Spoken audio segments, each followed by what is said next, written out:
और इसी पर चर्चा करने के लिए खास पैनल हमारे साथ जुड़ा हुआ है, जिनसे आप सभी का परिचय करा दें। हमारे साथ आम आदमी पार्टी के प्रवक्ता चिराग सेठी जी जुड़े हुए हैं, शुभेंदु शेखर अवस्थी बीजेपी के प्रवक्ता, प्रियंका पासवान जी हमारे साथ जुड़ी हुई है जो कि कांग्रेस की प्रवक्ता है, और साथ ही निरंजन पोद्दार जो कि राजनीतिक विश्लेषक है। बहुत स्वागत करती हूँ आप सभी का मैं हिंदी खबर में। निरंजन पोद्दार जी, आगामी लोकसभा चुनाव में क्या इस पूरे मामले से जुड़ा हुआ किसी को भी कोई बड़ा फायदा या नुकसान होता हुआ नजर आएगा? और आम आदमी पार्टी का ही अकेले जिक्र किया जाए तो क्या किसी का खामियाजा भुगतेगी आम आदमी पार्टी?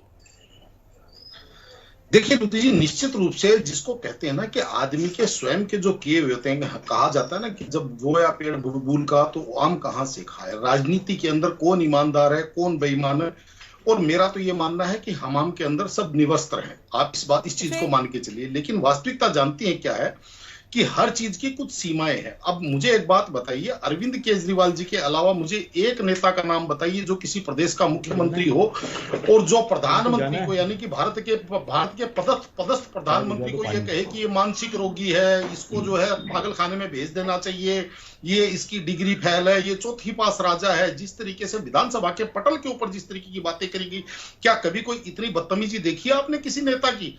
अब मुझे एक बात बताइए प्रियंका जी, जब कोई आदमी किसी कोई भी चीज देता है तो कई बार वो चीज बाउंस बैक होकर के आती है। यहां पे आप छोड़िए आर्थिक भ्रष्टाचार को, मुझे एक बात बताइए, जब कल से इनकी पार्टी और इनके तमाम मंत्री ये बात कह रहे हैं कि अब जेल से सरकार चलाएंगे अरविंद केजरीवाल जी, तो क्या ये शाब्दिक या ये वैचारिक भ्रष्टाचार नहीं है क्या?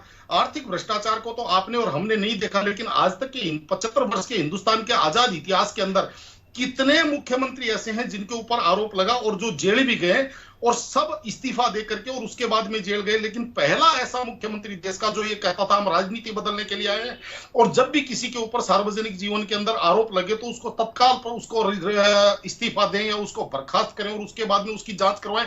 वो ये कह रहे हैं कि हम जेल से सरकार चलाएंगे, तो इसका मतलब वैचारिक भ्रष्टाचार और शाब्दिक भ्रष्टाचार तो समझ में आ रहा है।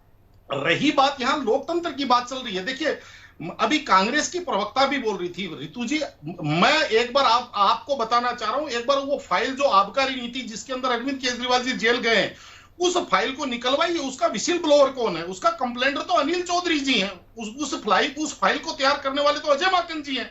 जो कंप्लेंट करने वाले हैं, जो शुरुआत में जिन्होंने कंप्लेंट फाइल की थी, वो तो अजय माकन जी, अनिल चौधरी जी, मंगत राम सिंघल जी। तो कांग्रेस को अगर लोकतंत्र बचाना है तो सबसे पहले अपने इन नेताओं को बर्खास्त करें, इन नेताओं को अपनी पार्टी से निकाले, क्योंकि उन्होंने ये रास्ता बनाया अरविंद केजरीवाल जी को जेल जाने का। लेकिन आज लोकतंत्र की अगर यही परिभाषा हो गई है कि तब हमारा गठबंधन नहीं था तो भ्रष्ट था, इनको जेल में भेजिए, आज हमारा गठबंधन हो गया तो लोकतंत्र बचाने के लिए इनको जेल में मत जाने दीजिए, तो कहने का तात्पर्य ये है। और 30 सेकंड निरंजन पोद्दार जी, बहुत आसान शब्दों में निष्पक्ष तरीके से मैं चाहूंगी कि आप इस चीज को समझाइए। अरविंद केजरीवाल के पास पहले से ही कोई विभाग नहीं है, वो दिल्ली के मुख्यमंत्री हैं, ये सबको पता है। कोई विभाग नहीं है, किसी भी महत्वपूर्ण दस्तावेज में उनके हस्ताक्षर नहीं है, तो क्या इतनी आसानी से कोई भी आरोप लगाया जा सकता है उन पर? देखिए रितु जी, ऐसा नहीं होता है कि कोई विभाग ना हो या किसी प्रकार का कोई साइन हस्ताक्षर ना हो या कहीं डॉक्यूमेंट्री सिस्टम में ना हो, क्योंकि हमारे यहाँ कोई भी अपराध घटित होता है उसके अंदर एक होता है 120B यानी कॉन्स्पिरेंसी। अगर कॉन्स्पिरेंसी के अंदर कोई भी व्यक्ति होता है, चाहे उसका दस्तावेज में उसका नाम हो या ना हो, लेकिन कॉन्स्पिरेंसी के अंदर वो आदमी शामिल हो सकता है, पहली बात। और 10-20 सेकंड मुझे और दीजिए, एक महत्वपूर्ण बात बता रहा हूं। आप मुझे एक बात बताइए, भारतीय जनता पार्टी बायस्ड है, ईडी बायस्ड है, सीबीआई बायस्ड है, सारे के सारे बायस्ड है। क्या दिल्ली हाई कोर्ट और सुप्रीम कोर्ट भी बायस्ड है? कल सुप्रीम कोर्ट ने इनको राहत देने से क्यों मना कर दिया? ये लेके गए थे ना सुप्रीम कोर्ट को, समझाया था ना इन्होंने कि ईडी हमारे को नाजायज गिरफ्तार करने चाह रही है। तो मुझे एक बात बताइए, जो हाई कोर्ट वाले जो जज साहब है, क्या उन्होंने भी इनको जेल जाने का रास्ता तैयार कर दिया था? क्या वो भी बायस्ड है? कहने का तात्पर्य है, आज सुप्रीम कोर्ट में इन्होंने रिट लगाई, वापस रिट ले ली, क्या सीजीआई के ऊपर भी इनको भरोसा नहीं है? निरंजन पोद्दार जी अपनी बात रखिए सर आप। हाँ रितु जी, ऐसा है कि तमाम विपक्षी जो पार्टियां हैं, इनको टीवी पे बैठ करके सारे सबूत इनके पास है, लेकिन इनको कोर्ट का रास्ता पता नहीं है। अरे भाई, आपको अगर लगता है भारतीय जनता पार्टी अपने नेताओं पे कार्रवाई नहीं कर रही और वो नेता भ्रष्ट हैं, तो मैं एक ही बात कहता हूं, आप जाइए हाई कोर्ट, सुप्रीम कोर्ट और जाकर के वहां की कोर्ट को बता, कोर्टों के थ्रू, यानी कि कोर्टों ने इन्वेस्टिगेशन कॉल की है, कोर्टों ने मुकदमे दर्ज करने की अनुशंसा की है।